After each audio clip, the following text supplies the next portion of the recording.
앞에서 목표를 하나 잡고 가는 게 좋잖아요. 그래서 7장에서 지금부터 설명드릴 것의 목표는 VBI라는 걸 계산했어요. 그렇죠? VBI라는 걸 계산했는데 앞에서는 뭘로 이거를 계산하기 위해서 NA 값과 ND 값이 이제 필요했죠. 이거를 통해서 VBI 값이 주어지긴 했으나 혹은 이 VBI의 어떤 식이 나온 건 아니죠. 식이라고 하면 위치에 따른 어떤 함수로 주어진 게 아니라 VBI라고 내부 전이 장벽이 얼마큼 생성될 거야 라고 생각을 한 거죠. 아까 그림으로 그리면 이렇게 뭐 이렇게 떨어집니다. 이렇게 약간 좀 이상한데 이렇게 여기 내부 전이 장벽이 발생했어요. 이렇게 해서 이 VBI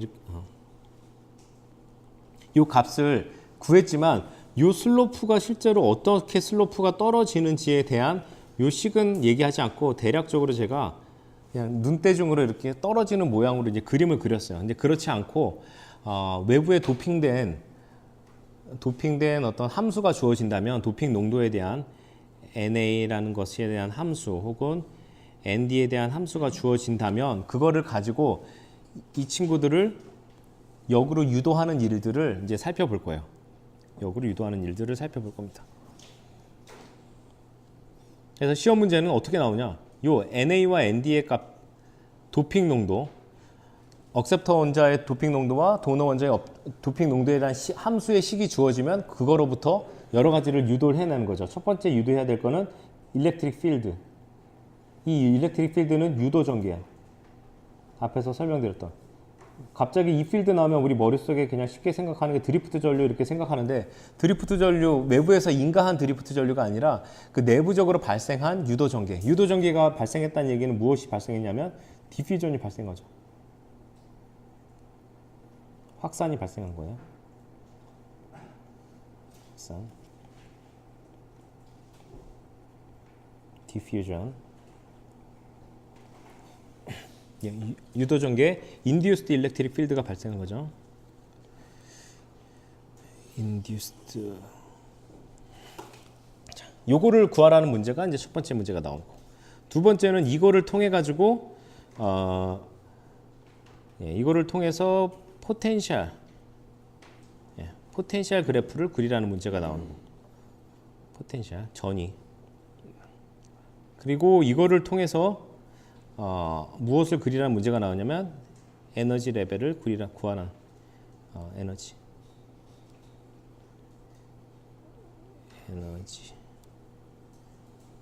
레벨, 에너지 레벨에 대한 함수를 구하라는 이런 문제가 나오게 됩니다.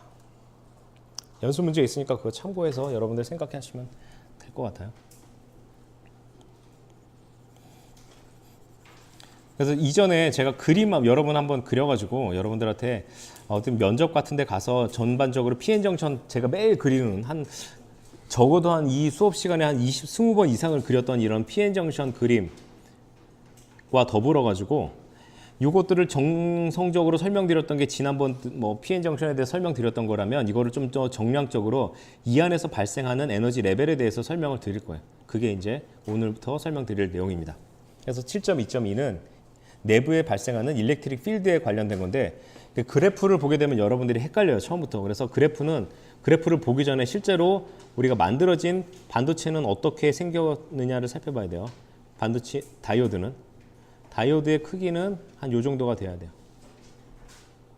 왜 이만큼 이렇게 크게 잡았냐면 여러분들이 착각하는 게 요 그래프를 이렇게 가끔 보다 보면 이 시험이 끝나는 그 학기 말까지도 여러분들이 이 그래프를 보면서 PN 정션이 이렇게 여기서 이렇게 형성이 됐구나 이렇게 생각하시는 분들이 있어요. 가끔 정말 소수 보지만 이렇게 된 게 아니라 지금 P타입 반도체는 사이즈가 얼마나냐 이것보다 훨씬 커요. 왜냐하면 여기는 지금 디플리션 리전에 대해서만 설명하고 있는 거거든. 그래서 실제 반도체는 더 커요. 지금 보시는 것처럼. 그리고 이렇게 아마 가운데 이렇게 P타입 반도체 돼 있으니까 여기가 P타입 반도체고 여기가 N타입 반도체 이렇게 그려진 그림입니다. 여기에 표시되어 있지 않은 그림 하나를 더 그리면 P타입 반도체, N타입 반도체를 그렸기 때문에 제가 아까 설명드렸던 NA와 ND에 대한 그래프가 발생할 수가 있는데 NA와 ND에 대한 그래프는 어떻게 주어지냐면 도핑 농도가 어떻게 될까? 자, 이거는 그래프가 여기서 뭐 이렇게 좀 찌그러져 있겠지만 이렇게 그리면 이렇게 자, 찌그러져 있겠지만 그리면 요거 NA 값은 P타입 반도체니까 어떻게 돼 있냐면 한 뭐 이렇게 요만큼이 NA가 되는 거고요.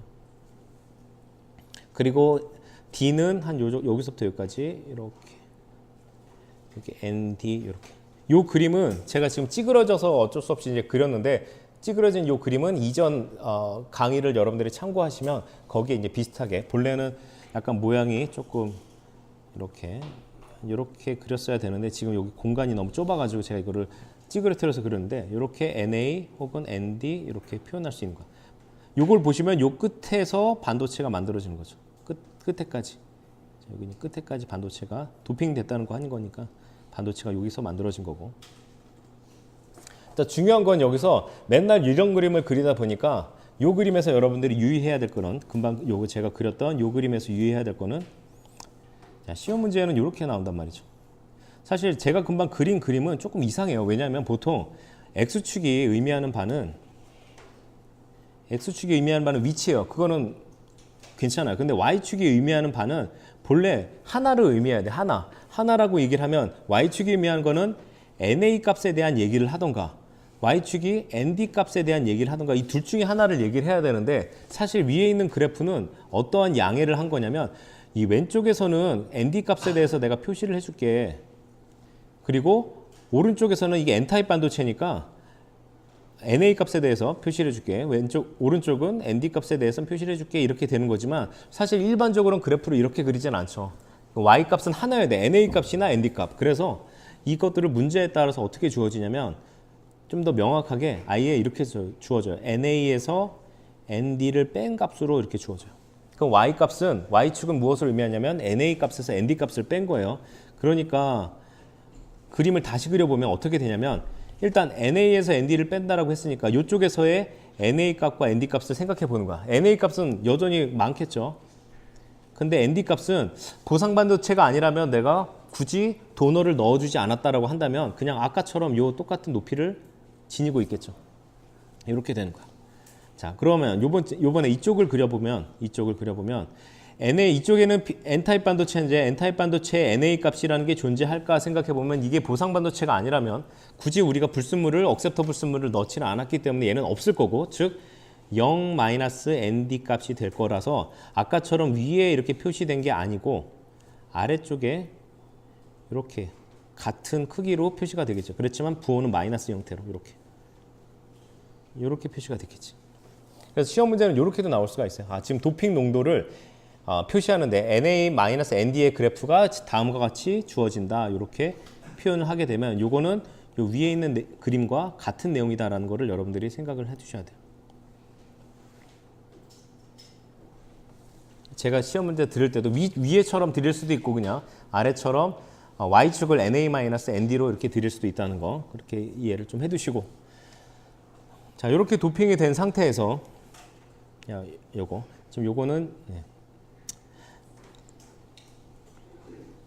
이렇게 된 상태에서 어떤 일이 발생하느냐 다시 이쪽으로 와서 이쪽 그림을 볼게요.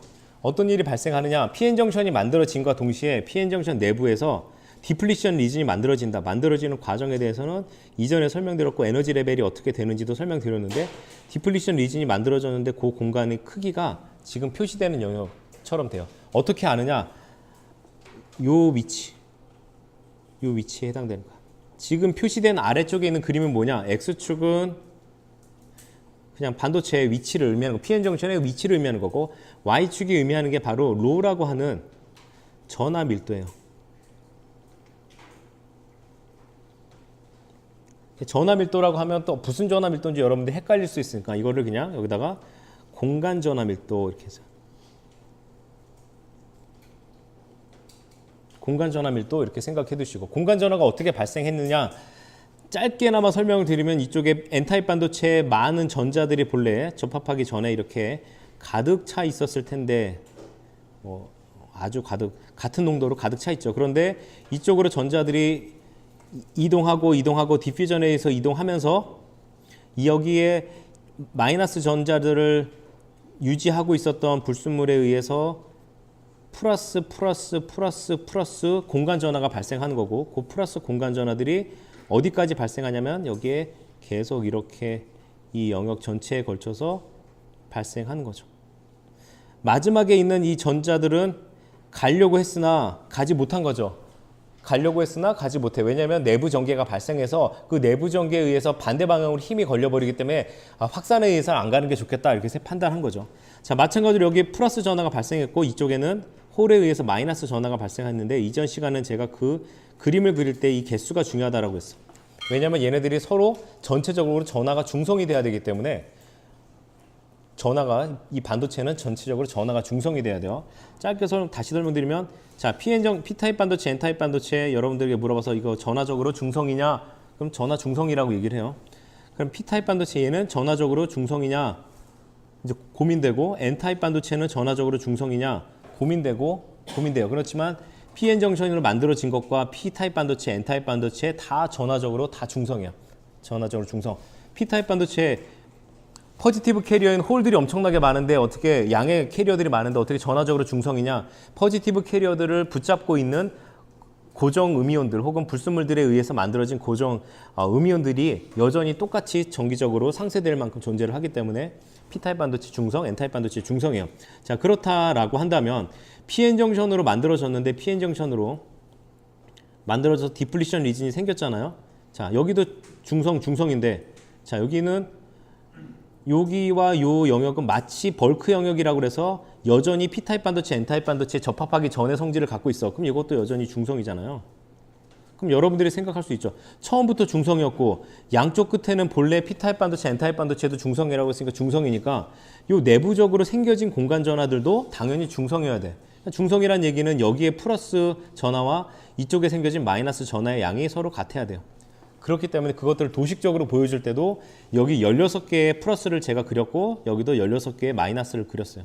그게 지금 전하량에 대해서 설명을 드린 거고 지금 이 그래프는 무엇을 표현하고 있냐면 그 전하량을 밀도의 개념으로 표현한 거야. 밀도의 개념으로.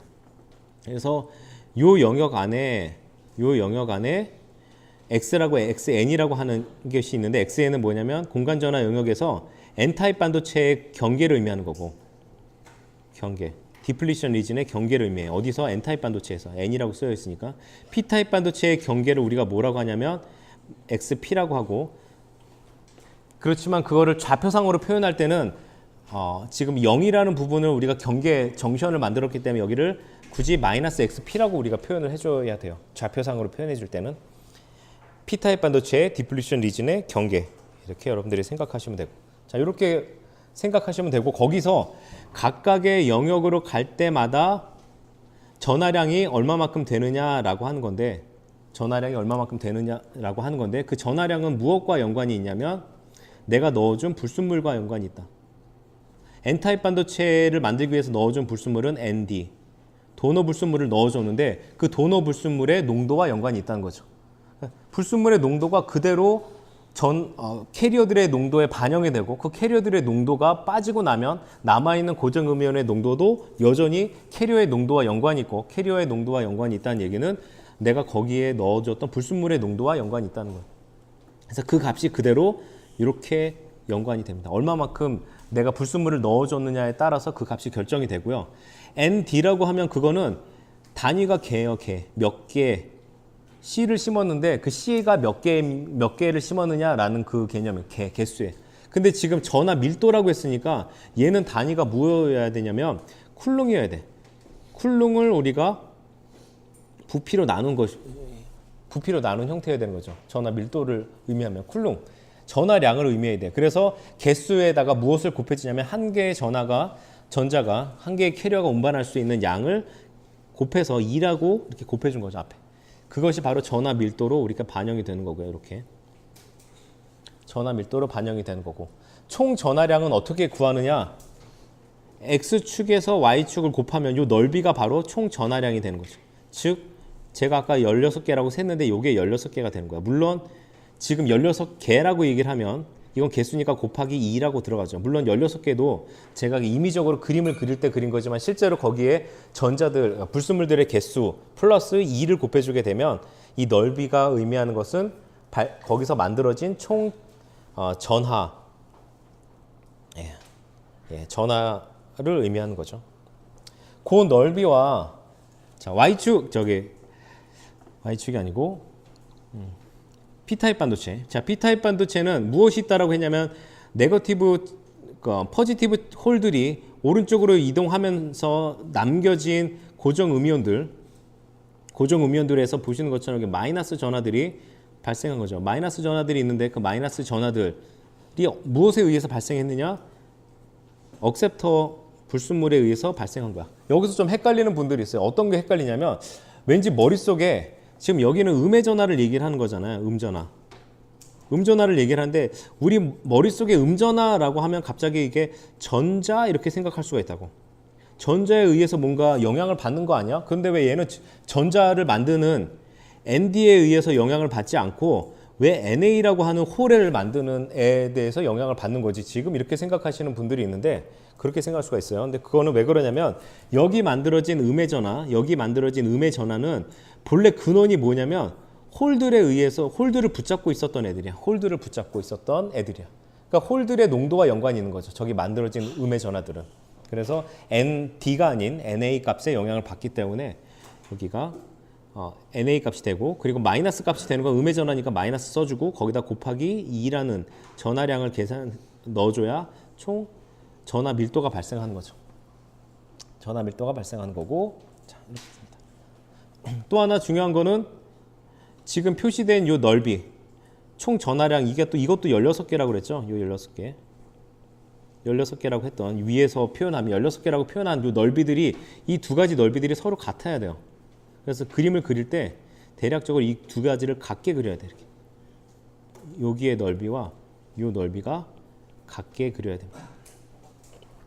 같게 보정이 돼서 그렸어요. 사실 여러분이 눈치챘는지 모르겠지만 이게 그릴 때 요쪽이 서로 살짝 높아요. 어디보다 높냐면 저 위에 쪽에 있는 요 높이보다 아래쪽이 높다 보니까 옆으로 갈 때는 얘가 좀 더 길고 얘는 좀 짧게 만들어졌어요. 그래서 정확하게 이 두 개 XY를 곱하게 되면, 그 가로 세로를 곱하게 되면 그 값들은 서로 두 개가 동일하게 만들어집니다. 물론 부호를 따져주면 절대값이 같아야 되죠. 절대값을 같이 뒀을 때 같은 거고, 하나는 마이너스 값, 하나는 플러스 값을 가지니까.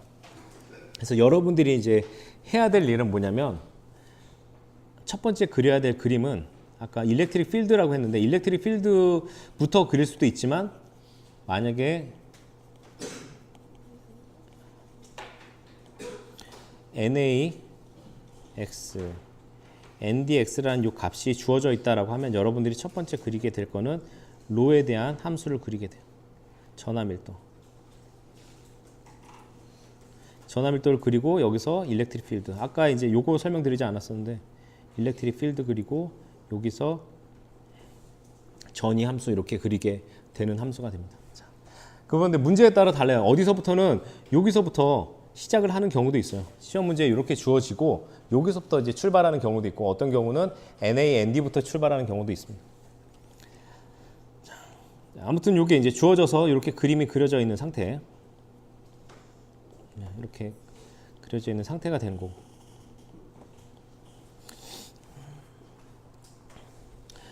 자, 이렇게 주어진 상태가 됐을 때 우리가 사용해야 될 식은 뭐냐면 요 식이에요. 포화정 이퀘이션 식을 우리가 사용하게 되는데, 얘는 전자장에서 여러분들이 배워야 될 내용이기 때문에 물리전자 시간에는 요 식 자체에 대한 설명을 드리진 않습니다. 요 식을 성립한다라고 가정하고 여러분들이 생각해 주면 돼요. 요 식이 의미하는 거는 전이와 그리고 전하밀도 그리고 전기장 사이의 관계식을 우리가 표현하는 겁니다. 자, 전하밀도가 분명히 존재를 하면, 어디선가 전하밀도가 존재를 하면 그 전하밀도에 의해서 전기장이 발생하는 거고, 그 전기장이 발생했다는 얘기는 무엇인가 전이차가 발생했다는 거죠. 이 세 가지가 연관이 있는데 그 연관성을 우리가 포화정 이퀘이션을 표현하면 이렇게 주어집니다. 그래서 시험에는 이걸 외울 필요는 없이 주어져요. 문제에 주어지니까 이걸 가지고 여러분들이 출발해 주면 돼요. 자, 그 다음 단계가 뭐라고 했냐면, 이 단계에서 해야 될 거는 전하밀도에서 무엇을 구하느냐? 일렉트릭 필드를 구한다. 지금 말하는 일렉트릭 필드는 뭐냐면 내부 발생한 전하밀도의 분리에 의해서 발생한 유도 전개를 우리가 구하는 거야. 요 식에서 어떻게 구해야 되느냐, 요 식을 보고 주어졌는데 내가 어떻게 써먹어야 되느냐. 그럼 여러분들 요 식에서 전화 밀도가 들어가고 일렉트릭 필드가 들어간 식을 찾는 거죠. 여기서 보면 여기 전화 밀도가 들어가 있고 여기 일렉트릭 필드가 들어가 있으니까 얘 두 개를 써야 되겠다. 여러분들 이렇게 생각해 주면 돼요. 얘 두 개를 써야 되겠다. 근데 내가 구할 거는 뭐냐면 일렉트릭 필드를 구하는 거야. 일렉트릭 필드를 구하는 건데 지금 이렇게 식을 살펴보면 일렉트릭 필드가 지금 미분 방정식 미분 안에 들어가 있잖아요. 그래서 여러분들이 이 식을 양변을 적분을 해줘야 되겠다 이런 생각을 해주면 돼요. 뭘로 적분해 주냐면 dx에 대해서 x에 대해서 적분을 해주게 되면 여러분들이 이 필드에 대해서 구할 수 있겠구나 이렇게 생각해 주면 돼요. 적분해줘. 자, 적분해주기 위해서 어쨌든 우리가 이 로 x라고 하는 전화 밀도에 대해서 구해줘야 되죠. 근데 전화 밀도는 이렇게 그림으로 주어져 있다라고 한다면 이걸 가지고 여러분들이 식을 써야 되는데 식을 어떻게 쓰느냐?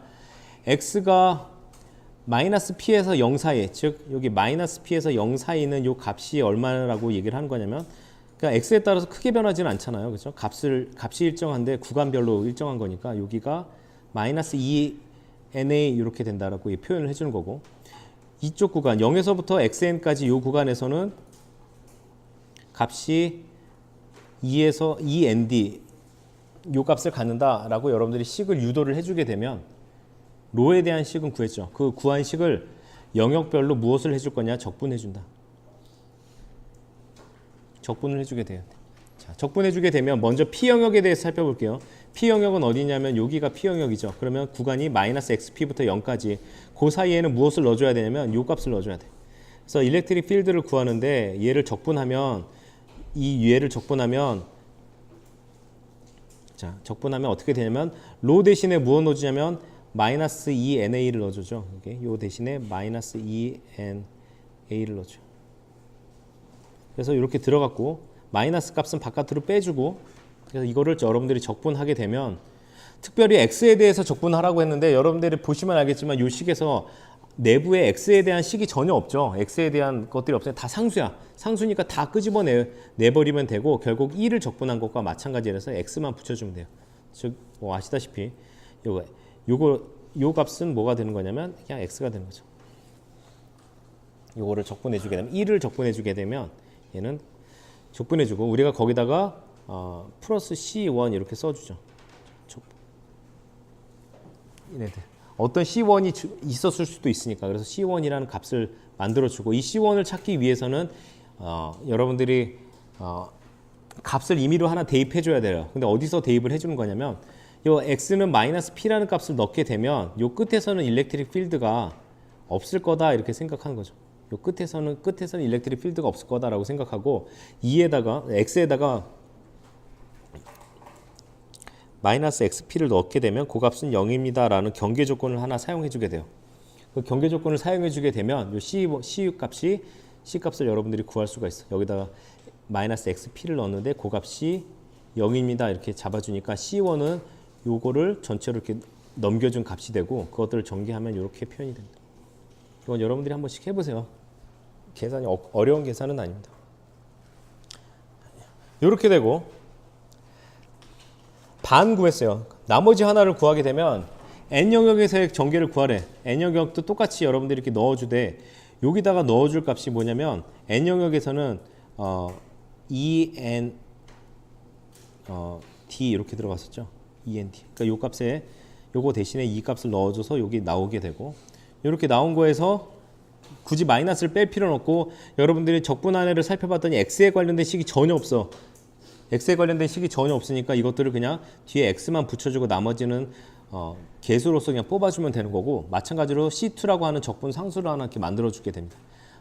적분 상수를 만들어주고 이번에는 C2를 찾기 위해서 어떻게 트릭을 써주냐면 아까의 식에서 뭔가 연속적으로 될 거다라고 생각해주고 즉 x = 0이라는 값에서 두 개가 똑같은 일렉트릭 필드를 가질 거다라고 생각하고 앞에 요 식에서 아까처럼 xn이라는 데서 0이 될 거다라는 그 값으로 넣고 풀면 되겠네요. 그럼 여기다가 xn을 넣어주고 그때 일렉트릭 필드가 전체가 0이 될 거다라고 식을 세워주면 그냥 C2는 마이너스 값을 갖고 그냥 유전율 가지고 실리콘 유전율 가지고 이렇게 XN 이렇게 됩니다.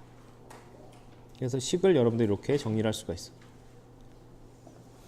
근데 이 두 가지를 x 이퀄 0에서 이 두 가지가 서로 같다라고 식을 두게 되면 여러분들이 얻을 수 있는 값이 하나의 여기다가 x 이퀄 0을 넣어보고 이 위쪽 식에다가도 x 이퀄 0을 넣어서 두 개가 같다라고 두게 되면 여러분들이 이 값을 얻을 수가 있어요.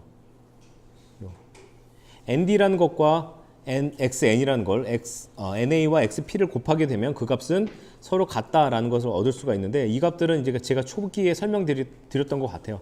이 넓이가 요것과 같다라고 그랬죠. 넓이를 구하려면 xn에다가 높이를 구해야 되는 높이는 end였어. 그 값과 무엇이 같냐면 여기에 같아요. xp라는 것과 높이 ENA 값이 서로 같은 거죠. 물론 이제 절대값을 취해줘야 되지만, 근데 2는 똑같이 갖고 있고 그러다 보면 XP와 NA가 XN과 ND와 같다라고 식을 얻을 수가 있기 때문에 여러분들이 이 값을 증명을 할 수가 있어요. 아까도 마찬가지고 지금 그거를 조금 더 정량적으로 자세히 증명한 게 그런 형태고요. 이 두 가지를 그래프로 그리다 보면 어떻게 그래프를 그릴 수가 있냐면 이 구간에서는 구간을 벗어난 데서는 다 0인데 아까 요 식을 그리다 보면 여러분들이 이렇게 요 식을 여러분들이 그리면 어디서 나오냐면 그래프가 이렇게 나오고 그런 그래프들 중에서 우리가 유효한 그래프 여기와 여기를 잘라 가지고 여러분들이 요만큼을 그려주면 되고 그리고 마찬가지로 앞에 있는 요 식으로 여러분들이 그래프를 그려주면 어떤 그래프가 나오냐면 이렇게 그래프가 나오는데 요 그래프들 중에서 구간 요만큼과 요만큼을 잘라서 의미 있는 그래프 요거를 찾아주면 실질적으로 여러분들이 그리게 될 그래프는 이렇게 생겨진 그래프. 이렇게 생겨진 그래프입니다. 전개의 방향은 이쪽 방향이 돼요. 왜냐하면 일렉트릭 필드가 지금 다 값이 0이잖아요. 지금 Y축이 2인데 이렇게 되면 일렉트릭 필드 방향이 거꾸로 되는 거고. 이런 형태의 그림들이 나옵니다. 요거는 PN 정션이 지금